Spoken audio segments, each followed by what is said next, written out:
بسم اللہ الرحمن الرحیم۔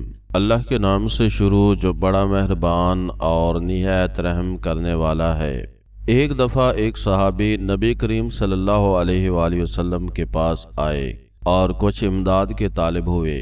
آپ نے اس کی بات کو غور سے سننے کے بعد ان سے دریافت فرمایا، تمہارے پاس کوئی چیز بھی ہے؟ وہ بیچارے اتنے غریب اور نادار تھے کہ جواب میں انہوں نے عرض کیا، میرے پاس صرف ایک ہی ٹاٹ ہے جس کے ایک حصہ کو اوڑھ لیتا ہوں اور دوسرے کو بچھاتا ہوں۔ اس کے سوا ایک پیالہ بھی ہے جس میں پانی پیتا ہوں۔ نبی کریم صلی اللہ علیہ وآلہ وسلم نے فرمایا کہ جاؤ اسی پیالے اور ٹاٹ کو لے آؤ۔ اس کا مطلب کسی کام کی بنیاد رکھنے کے لیے لازمی ہے کہ اس میں جس قدر ہو سکے ذاتی سرمایہ لگایا جائے تاکہ وہ کاروبار پھل پھول سکے۔ اب چاہے وہ سرمایہ کم ہی کیوں نہ ہو، اسی میں ہی ترقی کا راز چھپا ہے۔ بالآخر وہ صحابی اپنا ٹاٹ اور پیالہ لے کر آئے۔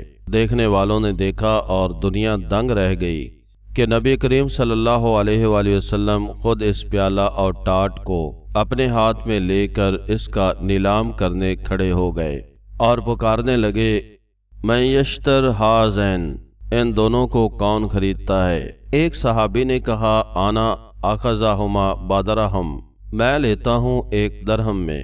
اس کا مطلب اگر اشیاء کو بیچنے کی نوبت آئے تو آواز لگاتا، پکارتا، صدا دیتا۔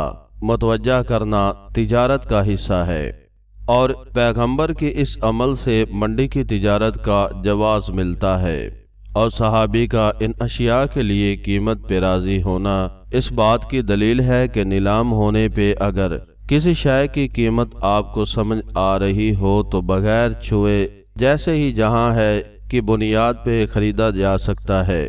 نبی کریم صلی اللہ علیہ وآلہ وسلم نے پھر حاضرین کو مخاطب کیا، من یزید اعلی درہم، 1 درہم پر اضافہ کون کرتا ہے؟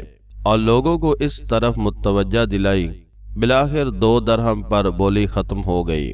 بالآخر خریدار کو ٹاٹ اور پیالہ دے دیا گیا اور 2 درہم جو قیمت میں وصول ہوئے تھے وہ حاجت مند انصاری کے حوالے کر کے ارشاد فرمایا، 1 درہم سے اناج خرید کر اپنے گھر والوں کو دو اور دوسرے درہم سے 1 کلاڑی خرید کر میرے پاس لے آؤ۔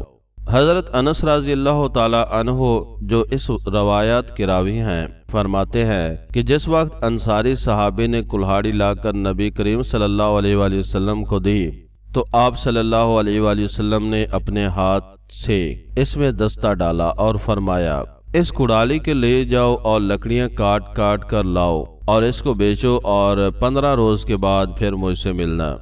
وہ چلے گئے اور 15 دن بعد جب خدمت مبارک میں حاضر ہوئے تو وہ نبی کریم صلی اللہ علیہ وآلہ وسلم کو کہہ رہے تھے، ان 15 دنوں میں 10 درہم آمدنی ہوئی، جس میں سے چند درہم آپ کے تو کپڑے خرید گئے اور چند درہم کا غلہ مول لے لیا گیا۔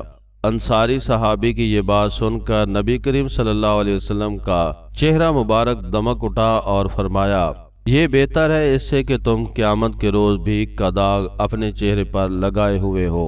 Thanks for watching video.